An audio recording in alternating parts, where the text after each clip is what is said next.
watching A News. I'm Bakhtiar Sanovan. Let's take a look at today's top stories. Violence erupts in Mexico after drug lord El Mencho killed after U.S.-backed operation. The next round of U.S. and Iran talks is scheduled for Thursday in Geneva. And EU foreign ministers meet in Brussels as Hungary blocks Ukraine loan.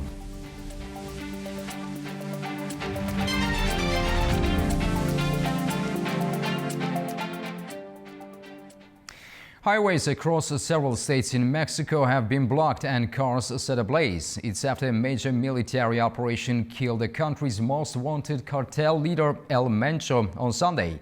Flights to parts of the country have been suspended and residents are being urged to stay indoors. Here is more.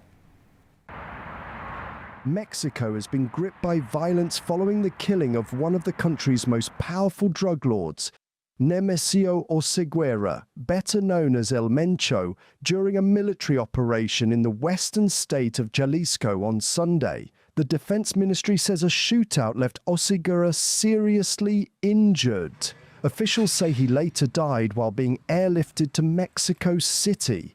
The Mexican embassy in Washington said U.S. intelligence assistance supported the operation. The raid sparked an immediate wave of retaliation across several states. Burning vehicles, road blockades and arson attacks by armed groups were reported in Jalisco, Michoacán, Guanajuato and Oaxaca. We experienced critical hours in which incidents were addressed in different parts of the state and the metropolitan area. Coordination between various agencies at all levels of government was key. The main objective on this day has been to safeguard the safety of the people. Therefore, early this morning, from this security meeting, which is in permanent session, we activated Code Red, which remains in effect. Gunmen used torched cars to block highways in an apparent attempt to disrupt security operations. Residents described scenes of fear and uncertainty as the unrest unfolded. Look, now we're scared. We only go out when it's necessary because people don't know whether to go out or what to do. It's good that they're finishing with these organizations, but there's fear because of what is happening now. You don't know how to react. The U.S. Embassy in Mexico urged American citizens in affected areas to shelter in place and limit movement, citing security concerns. Mexican President Claudia Sheinbaum sought to reassure the public, saying there was absolute coordination between federal and state authorities and urged people to remain calm. Oseguera's death marks a significant blow to the Jalisco New Generation Cartel, one of Mexico's most powerful criminal organizations and a major player in cocaine and fentanyl trafficking into the United States. However, security analysts warn that the removal of such a high-profile cartel leader can trigger violent power struggles, raising concerns that further instability may follow. U.S. President Donald Trump has raised a temporary tariff on imports to 15%, just a day after the Supreme Court struck down his previous trade program. U.S. President Donald Trump has increased a temporary tariff on all U.S. imports from 10 to 15%, the highest level allowed under Section 122 of the 1974 Trade Act. The decision came less than 24 hours after the Supreme Court ruled that he had exceeded his authority by imposing sweeping global tariffs under a 1977 Emergency Powers Law. In a 6-3 decision, the justices said the International Emergency Economic Powers Act did not grant the president the powers he claimed. In response, Trump turned to a different and largely untested law that allows tariffs of up to 15% for 150 days, unless Congress votes to extend them. The White House says certain goods, including critical minerals, metals, and energy products, are exempt. The decision has also created confusion over existing trade agreements. U.S. Trade Representative Jameson Greer said countries that negotiated higher tariff deals must honor them. Exports from Malaysia, Cambodia, and Indonesia will continue to face agreed rates of 19%, even though the universal rate is lower. Nothing changes, they'll be paying tariffs. and we will not be paying tariffs. Our deal with India is they pay tariffs. This is a reversal from what it used to be, as you know. Earlier, some countries welcomed the court's ruling. French President Emmanuel Macron said it showed the strength of democratic checks and balances. We shouldn't go too fast either, because I note that President Trump, after a few hours, said he had revised the measures to introduce new tariffs, but this time more limited and for everyone. So we will see. We will look exactly at the consequences, what can be done, and we will adapt. German Chancellor Friedrich Merz warned that continued uncertainty over tariffs is damaging for both Europe and the United States. In London, the government said it expects its privileged trading position to continue, although business leaders warned the higher rate could hurt British firms. And South Korea convened an emergency meeting to assess the impact. Staying on this, economists warn the latest U.S. tariff shift could have wider consequences for prices, growth, and global supply chains. Experts say uncertainty alone may weigh heavily on businesses and consumers. Economists say the latest changes to U.S. trade policy risk feeding inflation and slowing growth at the same time. What it means is essentially twofold. The first thing is that prices will be higher. The cost of importing goods from these countries will be higher. So that is likely to be passed on to consumers in some way.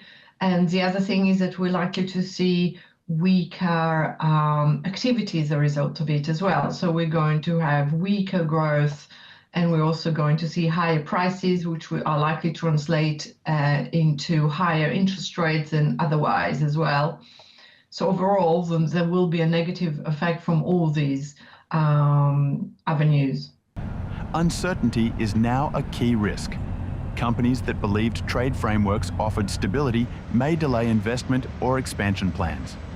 US President Donald Trump argues tariffs are needed to shrink the trade deficit, the gap between imports and exports.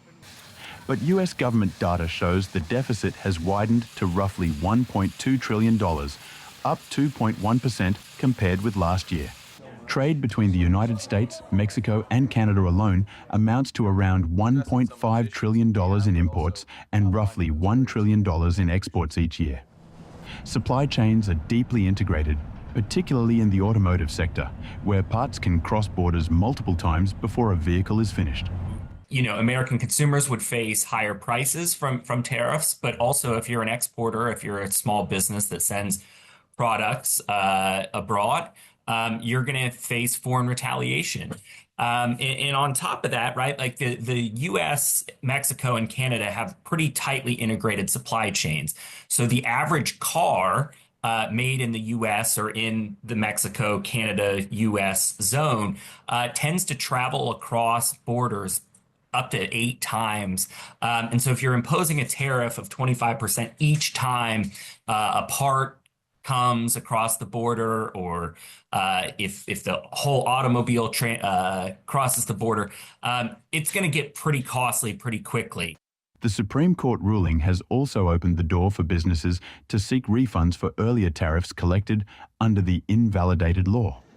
Retail and business groups say reimbursements could provide an economic boost, particularly for small importers, though any repayment process may involve lengthy legal battles.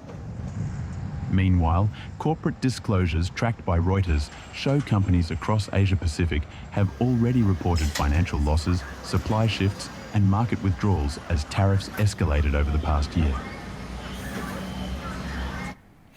Diplomatic efforts between Washington and Tehran are back on the table, with new negotiations scheduled in Geneva later this week. But while both sides signal movement, sharp disagreements remain.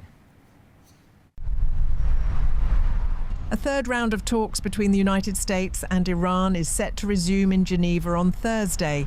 That's according to Oman's Foreign Minister Badr al-Busaidi, whose country has been mediating between the two sides. He said negotiations are proceeding with what he described as a positive push to go the extra mile towards finalising a deal. A senior Iranian official says the two sides remain sharply divided, particularly over the scope and sequencing of US sanctions relief. However, the official says Tehran is now offering fresh concessions in an effort to keep diplomacy alive and avert potential military escalation. Iran is reportedly prepared to consider sending part of its most highly enriched uranium abroad, diluting the remainder, and participating in a regional enrichment consortium in exchange for recognition of its right to peaceful nuclear enrichment and the lifting of economic sanctions. Tehran has also signalled openness to allowing US companies to invest in its oil and gas sector as part of a broader economic package. Meanwhile, US President Donald Trump's special envoy, Steve Witkoff, suggests Washington is losing patience. I don't want to use the word frustrated. It's almost because he understands he's got plenty of alternatives. But it's curious. He's curious as to why they haven't, I don't want to use the word capitulated, but why they haven't capitulated. Why under this sort of pressure with the amount of sea power, naval power that we have over there, why they haven't come to us and said, we profess that we don't want a weapon, so here's what we're prepared to do. And yet it's hard to sort of get them to that place. And yet they've been enriching well beyond the number that you need for civil nuclear. It's up to 60%. They're probably a week away from having industrial grade bomb making material. And that's really dangerous. The talks come amid heightened tensions as Washington continues to build up military assets in the Middle East while pressing Tehran to curb its nuclear program. Experts say that both sides remain far apart, with key disagreements over sanctions, enrichment rights and regional security issues. European Union foreign ministers have met in Brussels amid a dispute over new sanctions on Russia and a planned 90 billion euros loan to Ukraine. Hungary has said it will block both measures until the flow of Russian oil through the Druzhba pipeline resumes. EU Foreign Policy Chief Kaja Kallas said it was unlikely that EU countries would reach an agreement on the 20th package of sanctions against Russia today. Deliveries of Russian oil to Hungary and Slovakia have been cut off since late January, when Kiev said a Russian drone strike hit the pipeline in western Ukraine. Both countries accuse Ukraine of failing to restore the infrastructure. Officials also discussed the Gaza peace process as well as developments in Syria and Venezuela at the Foreign Affairs Council meeting. Explosions in Lviv that killed a policewoman and injured 25 others on Sunday have been called a cynical and cruel terrorist act by Ukrainian President Volodymyr Zelensky. He said that the attack was organized by Russia. The pair of blasts came as Russia separately launched an overnight drone and missile strike targeting energy infrastructure in multiple Ukrainian regions. Ukrainian President Volodymyr Zelensky has denounced a pair of explosions that left a 23-year-old woman dead and 25 wounded in Lviv as a cynical and cruel terrorist act. Police say the first explosion occurred after a patrol responded to a report of a suspected shop break-in. A second device exploded shortly afterwards. Interior Minister Ihor Klimenko said a woman had been detained in connection with the investigation. Zelensky criticized the Lviv blasts. We had several updates from the Ministry of the Interior, given by the Minister Ihor Klimenko and other law enforcement officials about the investigation on the terrorist act in Lviv. It is difficult to call it otherwise, as it was precisely a cynical and cruel terrorist act. Separately, Russian strikes over the weekend hit Kyiv, the Black Sea port of Odessa, and central Ukraine. Dnipro, Kirovohrad, Mykolaiv, Poltava, and Sumy regions were also targeted. Zelensky added that Russia was increasingly targeting logistics facilities, transport and water supplies. Also today, on the call with regional representatives, we again discussed the new Russian tactics for their massive strikes, which most often target logistics facilities, and first of all, railways, also sites which are connected to the water supply.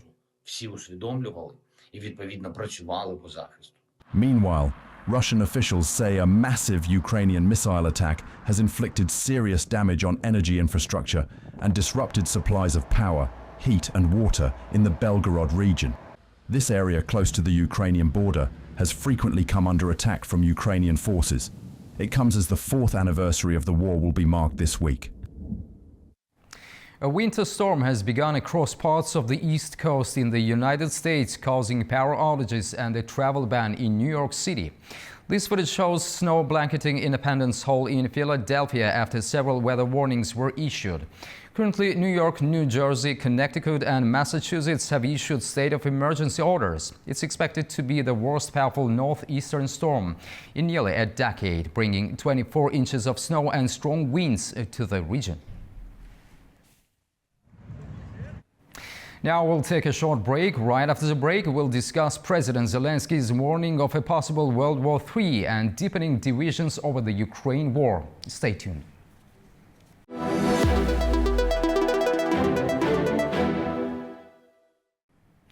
Welcome back to A News. Ukrainian President Volodymyr Zelensky has issued one of his starkest warnings yet, accusing Russian President Vladimir Putin of having already ignited World War III. Speaking to the BBC ahead of the 4th anniversary of Russia's invasion of Ukraine, Zelensky said the war has evolved beyond Ukraine, reshaping global security, energy markets and the international order. His comments come as Russian drone and missile strikes hit Ukraine's energy infrastructure, particularly in the Odessa region, triggering fires and blackouts, while Moscow claims further territorial gains in eastern Ukraine, including the village of Karpovka. Diplomatic efforts remain fragile. Talks over a possible ceasefire continue, but Kiev rejects any deal lacking firm security guarantees, while Moscow demands territorial concessions. To unpack the geopolitical implications of these developments, we're joined now by political analyst Enrique Casero, who is speaking to us from Madrid, Spain. Enrique, thank you for joining us and welcome to the program. Thank you for having me. So, Mr. Casero, President Zelensky says World War III has already begun. From an analytical standpoint, is this rhetoric or a reflection of how globalized this war has become? The conflict itself is not has been globalized. I think it's mere rhetoric, but trying to be cautious. What I will say is, like, if I say today that those Zelensky's words are rhetoric, I don't want to mean that the situation can go mad and escalate in a dimension that nobody can stop. But right now, for me, that's mere rhetoric. We are in a world of attrition for 4 years right now. I know for sure that maybe around 1,000 soldiers are being killed every day from each band and from each side of the war, and it's not an easy number to digest. But otherwise, right now is a very local conflict that can be escalated to another countries as Poland or the Baltic or the Baltic countries if Vladimir Putin wants. But right now, the situation, I think, is completely confined to Ukraine.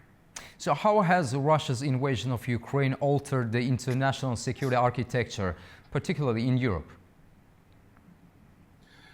It gives, at some point, it gives no time for trying to make a safe building of Europe defense and Europe securitization.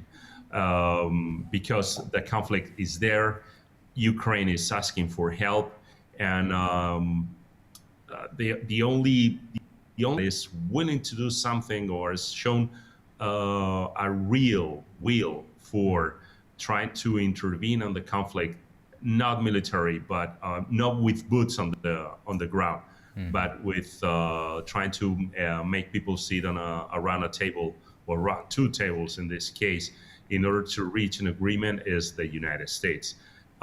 Europe is lacking of decision, and Europe is lacking of efficiency in both sides of whatever the intervention on the conflict is, and in the other side of trying to make stronger Europe, if you want to say it that way, because there is a huge difference of philosophy in order to what defense has to be reached from countries that are on the east border and countries that are on the west border. So this inefficiency and this disparity of minds in order to reach a solid ground and a solid block of countries is whatever is hurting Europe the most. Mr. Casero, do continued Russian strikes on energy infrastructure signal a shift toward long-term economic warfare rather than battlefield gains? It means I think that everything goes on the same page. If you leave a country or you attack a country on their energy suppliers, the country becomes weaker and weaker. We know for sure that whatever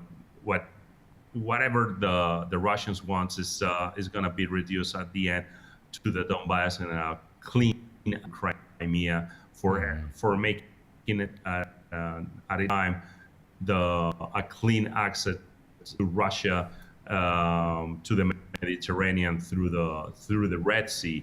So just attacking the infrastructures or attacking the energy facilities, so trying to drown in darkness and in blackness to Ukraine is just a way of is the way of dealing with the war, and of course is a way to put more pressure on Zelensky in order to reach an agreement with Russia. So Russia recently claimed new territorial advances in eastern Ukraine. How credible are these claims and how strategically significant are they? As I said, what Russia really wants is clean access through the Donbass to Crimea.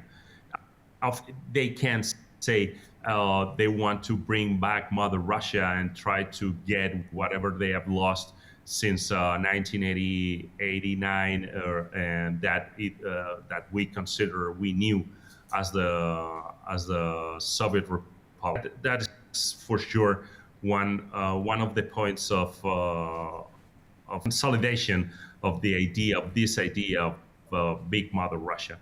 But for a strategic and for what the Ukraine war started, it is that Donbass, because they already get Crimea 10 years ago. So that if Russia get the Donbass, everything clean and it's gonna be peaceful from then on. No, because in 5-7 years, as long as Russia recover from this conflict, they got more and do something else in order to get something more. But right now, that part of land is completely critical for Russia and, of course, for Ukraine. So I think the negotiations there have to be focused on that, and both countries don't want to say no to gain or to lose that territory. Mr. Casero, Zelensky insists on strong security guarantees. Realistically, what could those guarantees look like without NATO membership? We can have some sort of continuing resolution that elongates whatever we are having right now, which is just military help in weaponry and in intelligence. It can be that it could be reduced to that. I think it's a verb for making an understanding, but it can be reduced to that. But if we know that if you don't apply different measures, nothing is going to change. And I think this is going to this attrition war that we are living for years now. It's just leaving the forces out for both Russia and Ukraine is so they're for this war. I don't know for the same situation with the same act over and over again for I don't know years, and it's gonna make both countries really damaged after the war. So Hungary's threat to block EU sanctions has raised alarms. How damaging is this internal division for EU foreign policy credibility? Hungary and Slovakia, we can't forget that Slovakia is also prone to new resolutions from the European Union. But as I said before, this is the European Union, and the European Union is showing a big deal of inefficiency in order to take decisions.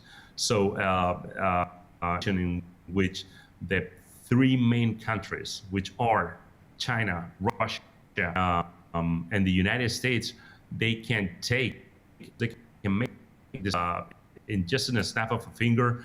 The European Union is making their decisions by committee and trying to have all the countries looking to the same place, and all the countries. Otherwise, one just country can block a resolution. So this inefficiency, this really painful way to make decisions is not helping the Ukraine. It's not helping at all. Enrique Casero, thank you very much for joining us from Madrid and for sharing your valuable insights. We appreciate your time and expertise. Thanks a lot. Now, after the break, we'll take a look at the major stories from the region.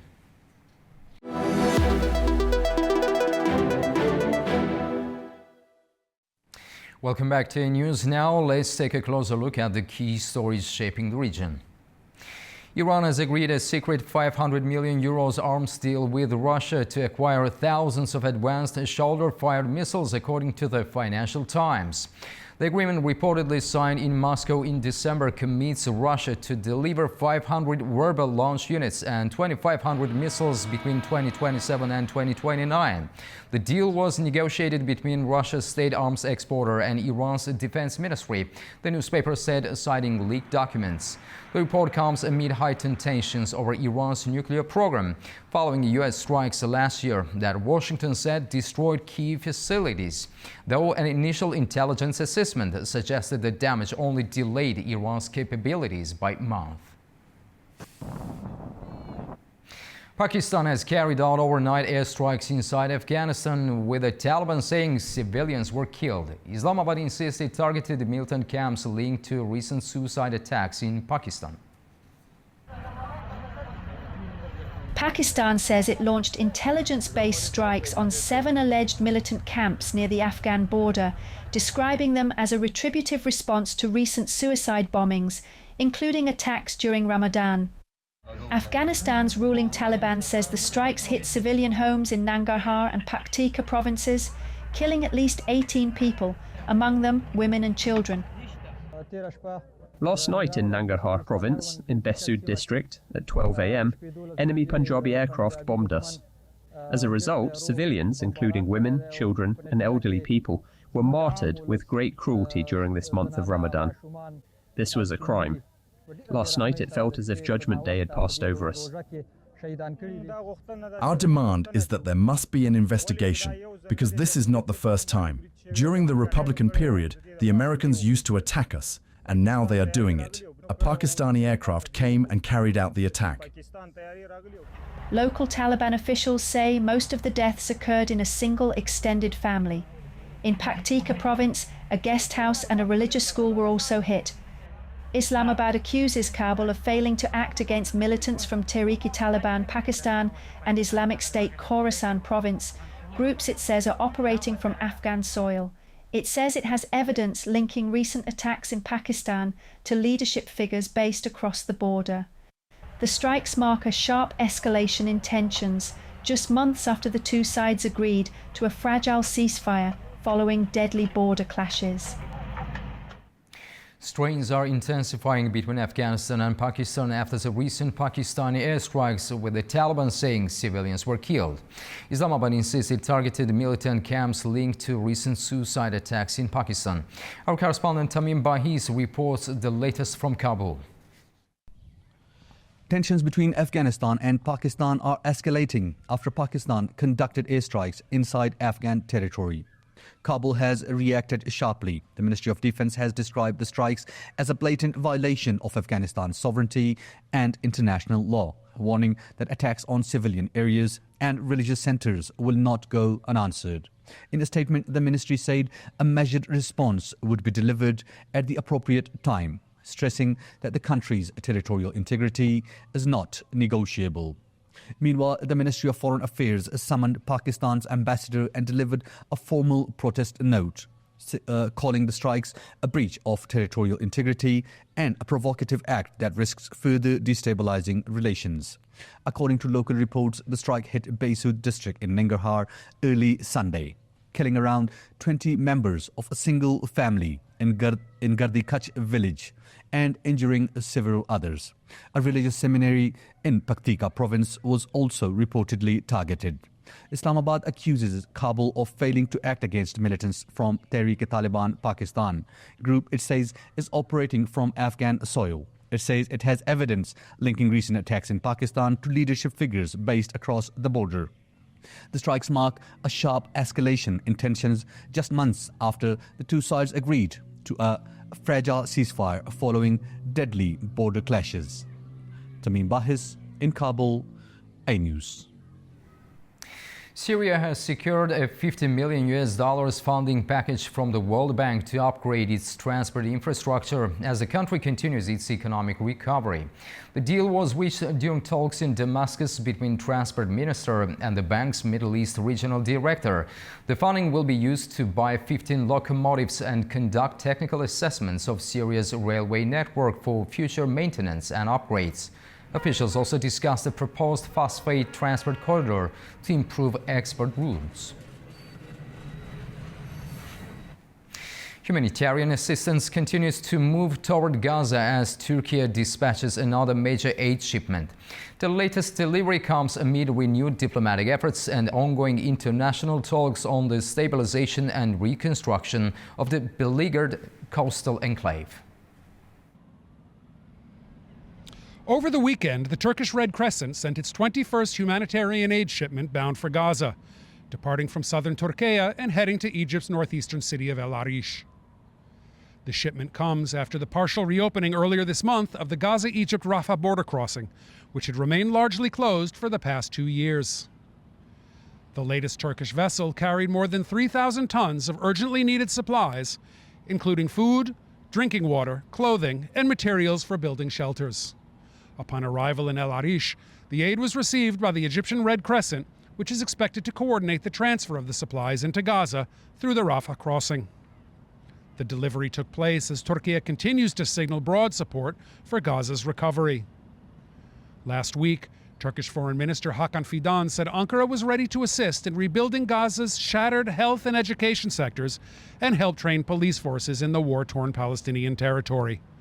Speaking in Washington at the first meeting of the Board of Peace, chaired by U.S. President Donald Trump, Fidan also said Turkey was ready to contribute troops to a proposed stabilization force for Gaza. The Board of Peace is an international body designed to oversee stabilization and reconstruction efforts in Gaza within a broader peace framework initiated last year. Fidan warned, however, that Gaza's humanitarian situation remains dire and that ceasefire violations have continued, calling for what he described as a prompt and effective international response to the crisis. This is Adam Maro for A News in Istanbul, Turkey. President Ilham Aliyev has received a delegation led by Farzaneh Sadegh, Iran's Minister of Roads and Urban Development and co-chair of the Azerbaijan-Iran Intergovernmental Joint Commission on Economic Cooperation. During the meeting in Baku, both sides recalled Farzaneh Sadegh's visit to Azerbaijan last year and her earlier talks with the head of state. The Azerbaijani president welcomed the expansion of the bilateral agenda, underlining that joint projects between Azerbaijan and Iran would create new opportunities opportunities not only for both nations, but for the wider region. Farzana Sadegh highlighted the deep historical, religious and cultural ties linking the two countries. The sides also stressed the importance of the upcoming 17th meeting of the State Commission on Economic, Trade and Humanitarian Cooperation to be held in Baku. They also discussed the North-South Transport Corridor, the construction of a highway bridge over the Araz River connecting the Akbend and Kelale areas, as well as other issues of mutual interest.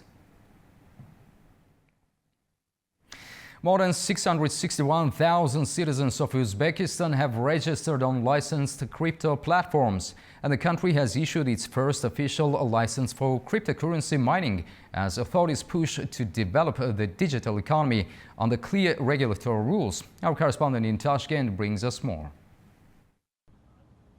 Uzbekistan's regulated cryptocurrency sectors continues to expand rapidly, with about 661,000 residents registered on licensed crypto platforms, according to the National Agency for Prospective Projects.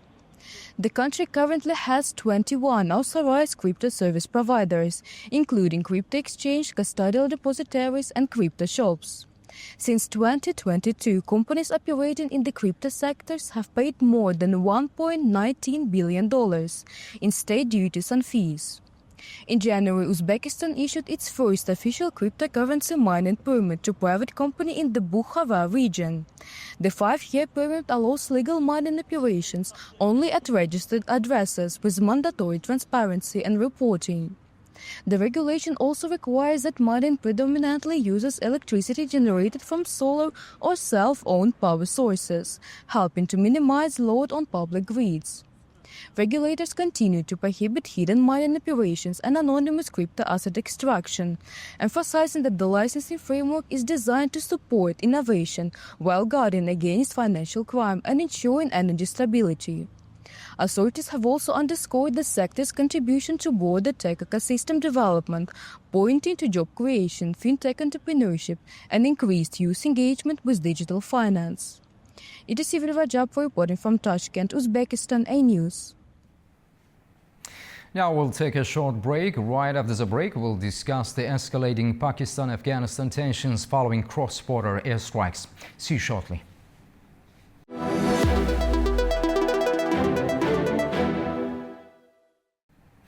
Welcome back to A News. Tensions between Pakistan and Afghanistan have sharply escalated after Pakistan carried out cross-border airstrikes on 7 terrorist camps and hideouts inside Afghan territory, which Islamabad says were used by the Pakistani Taliban and Islamic State Khorasan province to launch a string of recent attacks, including deadly suicide bombings during the holy month of Ramadan. Islamabad claims it has conclusive evidence these militants operated from Afghanistan and framed the strikes as a defensive intelligence-based response aimed at safeguarding national security. Meanwhile, Kabul has condemned the operation as a blatant violation of Afghan sovereignty and international law and says civilians, including women and children, have been killed and injured in the strikes. The episode highlights the fragile state of Afghanistan-Pakistan relations and raises broader questions about regional security and counter-terrorism cooperation. Joining us from Baku is Shiraz Mahmoud Khan, a research scholar at Western Caspian University, to help us unpack the evolving Pakistan-Afghanistan crisis, its security implications and prospects for diplomacy. Mahmoud Khan, welcome to the program. My pleasure. So what is your assessment of Pakistan's decision to carry out cross-border strikes against militant hideouts inside Afghanistan? Well, if you take a longer history, Pakistan has been facing terrorism, after 9/11 and all that. It's been 20-25 years that Pakistan has been fighting terrorism, not only, besides the border, but very much inside Pakistan. Peshawar was the place which is actually the capital of Khyber Pakhtunkhwa, and there used to be time that Peshawar has faced bombings every day for consecutive 1 or 2 years. The biggest incident ever in the history of Pakistan or ever in the history of any world was the attack in APS school in Peshawar, where 130 students, 130 little minor kids were killed. And Pakistan has faced 80 to 90,000 people dead on the war on terror and its implications on Pakistan as in terms of terrorism and all that. So the kind of a country Pakistan is, and Pakistan has always been facing a lot of problems from its western border, and that is Afghanistan. So after Taliban took over back in 2021, the rise has gone up to 75% in Pakistan. The terrorism rise has gone up to 75% in Pakistan, which is really high. And every day there is something going on in Pakistan. Every second day or third day, there's a terrorism going on. And why this, there's a peace accord. We must understand that the peace accord has been signed in Doha between the two countries, that to make sure the land of Afghanistan is not used against Pakistan for the terrorism and all that. So, but even day before yesterday, a very high commanding officer, a very high rank military officer was dead, Lieutenant Colonel of Pakistan Army, and that's why Pakistan being understanding the gravity of the situation had to go and hit the places like Nangarhar and Pak-Tita, which are actually bordering Pakistan. It's the very first places which are bordering Pakistan, and it has Tehrik-e-Taliban Pakistan has been hiding in these places. This is the biggest hideouts for Tehrik-e-Taliban Pakistan in Europe. Mr. Mahmoud Khan, the Afghan government has condemned the strikes as a violation of sovereignty. How legitimate is that claim under international law? Well, the thing is that how legitimate is Afghanistan government at the moment? How many countries have recognized Afghanistan government? That's one of the bigger questions. And Pakistan has claimed that they have all kind of evidences which they can go to any international court or any international institution to prove it. If Pakistan, a sovereign country and a responsible nuclear country like Pakistan, is saying that, it has its own legitimacy.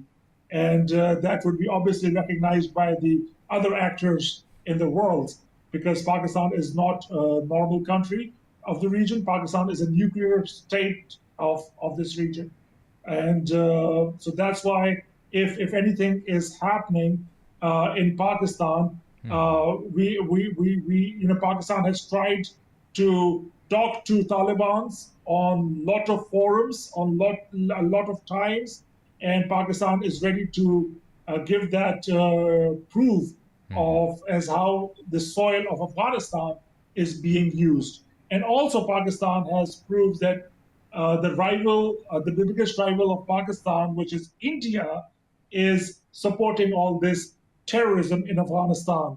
So India being Pakistan's rival and very close to Afghanistan right now is a big question at the same time. So there are reports of civilian casualties from the strikes. How might this affect public opinion in both countries and the broader region? Okay, so you must understand there is a military terminology which is called guerrilla warfare. In guerrilla warfare, what happens is that this is it is very hard for any military to subdue or to fight the guerrilla warfare. But in Pakistan, when there was a lot of problems going on when Pakistan was fighting against terrorism in Swat, which is one of the most beautiful places in Pakistan, Pakistan fought against this kind of a warfare, against the Taliban in this kind of a warfare. So in guerrilla warfare, what happens is that that people do the damage and then they go into the population to basically hide themselves amongst the population. So to have less of an opportunity, less of a chances to get killed or something. But these places, Pakistan claimed that these were the hideouts for the Taliban, for all this miscreants and militants and all that. And around 60 to 70 people, the top notch and the middle tier and the lower tier of Taliban leadership has been executed in these fights. Professor Mehmood Khan, how could these clashes impact trade and movement along the 2,500-kilometer Durand Line border, which has already seen repeated closures? Yeah, because Afghanistan, Afghanistan is kind of dependent on Pakistan for trade, and it has been there for quite a long time. And there was a time when the Durand Line was not barbed or not wired for such a long period of time. So trade was actually the main thing for Afghanistan. And so was Pakistan was involved in the trade as well. Obviously, the disruption would be there. It would be very hard for Afghanistan to do trade now in this kind of situation, unless until some bilateral talks take place, unless until Afghanistan takes care of this agreement, Doha Agreement, and unless until Afghanistan gets serious about it's an illegitimate government, but still Afghan government should get serious about its trade, its people-to-people connection, its bilateral terms with its neighbors and all that. Things would be bad for Afghanistan in a longer run. Thank you very much, Sheraz Mehmood Khan, for joining us from Baku and sharing your analysis on this critical and rapidly evolving situation. Thanks a lot. My pleasure. That's the news for this hour. Stay tuned to A News for more updates, and thank you for watching.